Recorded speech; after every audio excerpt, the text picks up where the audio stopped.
Okay, finally feels like Eastern North Carolina again. A little humidity back out there. Last week it felt like straight November, December, nice cool weather, and back at it this morning. And it was good for our guys to be under that and have a practice in those situations. And obviously, we need a few warm days to kind of make sure we're ready to go, and could obviously be warm on August 28th or anytime in September. So I do want to give a shout out to the men working on the indoor. If you guys haven't seen it, they made tremendous progress. Just all the dirt they're moving around and those men are out there and see them out there working at 7 a.m., 7:30 at night, all times, and just going at it. And then just excitement to see that thing moving and progressing forward.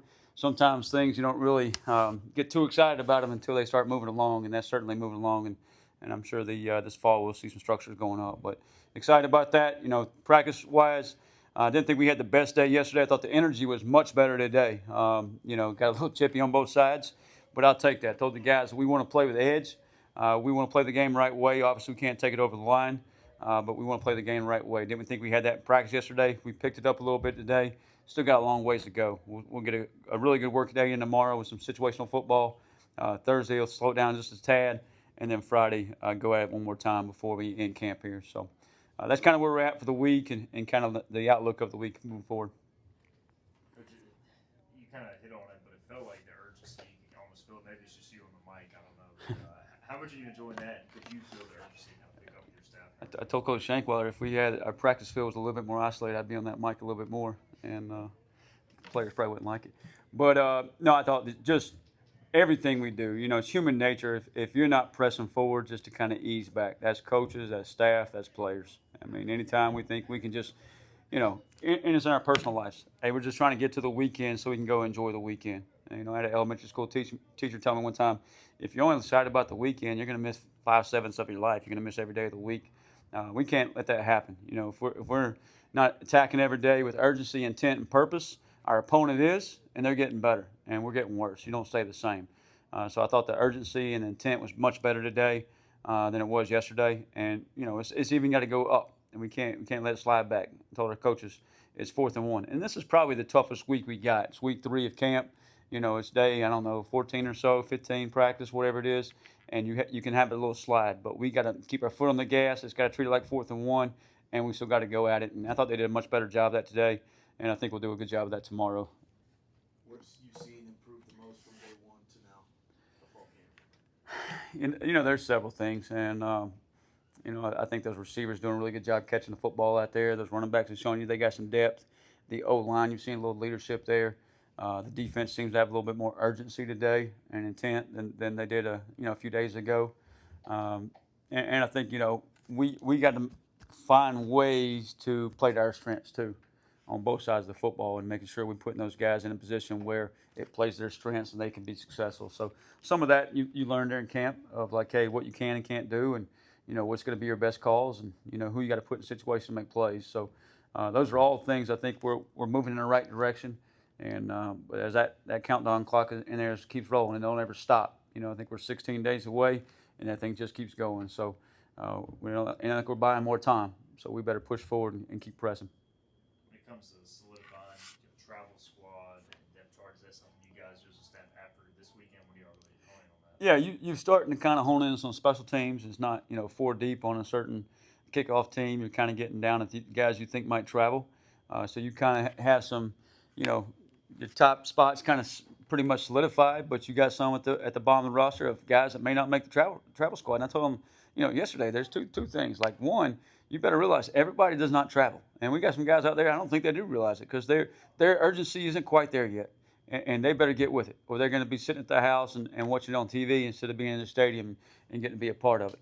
And two, there's some guys over there that at some point they got to get off the bicycle too, and so they can be practiced, they can play college football, and they belong here. I told them if they don't, like, hey, I owe it to the guys that make sure we have guys here that can help us win football games. So just trying to send those guys a message every single day and let them know that we ain't around here just to cruise. Life's not about that. Our program's not about that. We got to push forward and in everything. And it's got to be all 120 guys out there and every staff member in the building. So, and that's just who we got to be, how we got to play the game, and it's in all aspects of our program. You go from one scrimmage last week to another one this week. Are you kind of treating it a little bit like a game week as Yeah. opposed to the film room and all was thinking how the young guys. You have to. Like, how many times do you get to practice a game week before game one? And, going into scrimmage one, it's really like, hey, see where we're at. Just go out there and put the ball down. Let's play. Going into scrimmage two, like we have a scrimmage, at the end of this week, is you want to treat it like a game week. Monday practice, Tuesday practice, Wednesday practice, day before a game, and then go play. And to our players as well. And even leading up to our little scrimmage is our same timing as the first ball game. That way we get used to it. That way when we roll up to Raleigh, it's not the first time we've had the pregame meal or pregame warm up or all those things that you go through. So you want to rehearse that a little bit, and that way that when they get to August 28th, they're just focused on the game. They've been in that routine before, and they got a little routine to them. So we definitely focus on that. And from a preparation standpoint, I want both sides of the ball to kind of treat it like they're game planning up each other up a little bit, and they do that every day in practice, anyways. But you even, hopefully get a little bit more of that. That way, the players get in that mode and they get in that mentality about things to look for. You guys, have a lot of specialists. You hone in on how many you'll travel there, and then also how's the punting competition? Yeah, I think you got two really good punters, and Tommy and Ryan that are doing a good job, and starting to hit the ball well. And obviously Ryan's an older young man, I think going on in his 6th year, and played at Furman, played at Duke, and Tommy's playing in his 2nd year, and honestly never punted the football in a college football game. Obviously does a really good job in practice, and got a really good leg. So those two are kind of, doing some good things, and we got to keep pushing forward. So he's going to win that competition. At kicker, the same thing. I think we got some guys, kind of out in front, but was that going to remain the same through the week and through the season? I mean, just because you win the job and preseason camp or week 1 doesn't mean you're going to be the starter in week 8. And we saw that obviously with our quarterback situation last year and how that changed the season for us. But so we got to keep pushing those guys. We'll continue to push them this week. And, obviously I think there's 9 or 10 specialists in that room, and not all those guys are going to be on the bus, and they got to realize that too. So I think Tristan O'Brien, doing a really good job at snapper and probably be our snapper there. How are you seeing the defensive line come along? Yeah, I just told those guys last night and this afternoon or this morning after practice, we got a chance to start 4 seniors up front, and told those guys, like, you can't lead from the back. You got to go lead from the front, and that's really what we're pushing those guys to do. And we talked about put the ball down mentality and taking the field and all those things. You see a boxer go to the ring, he don't just kind of ease up to the ring to go to the match and to the fight. He goes charging to the ring. They're freaking running to the ring to take it on. And that's how we got to be defensively. That mindset. Put the ball down. We're going to meet you out there, and let's go at it. And let's get a stop and get the ball back to our offense. But we got to keep developing that mindset. When we lost some of those seniors last year, they had that confidence, they had that mindset. And we have some older guys right now that, hey, they got to get, grab it by the bull by the horns here and take it on and step up front and make sure they're leading with that mindset and taking the field and all those things. Is there a position group, specifically you and your staff, are like you really want to see them take a lead this week? Yeah, to me, and maybe it's because that's my my background is the linebackers, and I think DJ Johnson did some good things today, but DJ, he's got to get over the last play that happened and on to the next play. He just he kind of loses his mind about the last play and telling everybody how good of a job he did. Well, you did your job. I just told him you did your job, and you do your job. That's what you're supposed to do. Now move on to the next play and get ready to do it again. So he's doing really good.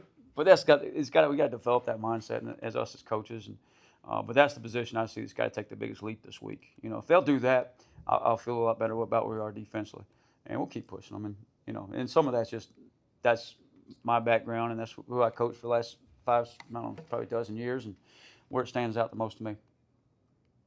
Coach, Raheem Jr. just looks a lot more comfortable out there. How has Yeah. bringing in Mike Wright kind of helped him maybe take the leap and just push him a little bit harder? Well, I think anytime you create some competition in that room, not only has Mike made Raheem better, Mike's made Caton better. But Raheem looks like a different player from the spring. He looks like a guy that can play here and play at East Carolina and play in this conference and doing a really good job. And just more confidence to him. Everything that seems like the game's slowing down. And sometimes, especially at certain positions, quarterback's one, linebacker might be another one. It takes a couple years for that switch to come on and flip, and you really get comfortable where you're at. And he seems to be doing a really good job and pushing Caton and doing those things right there. So proud of him. Thank you, Coach. All right, thank you guys. How do you just fire it up?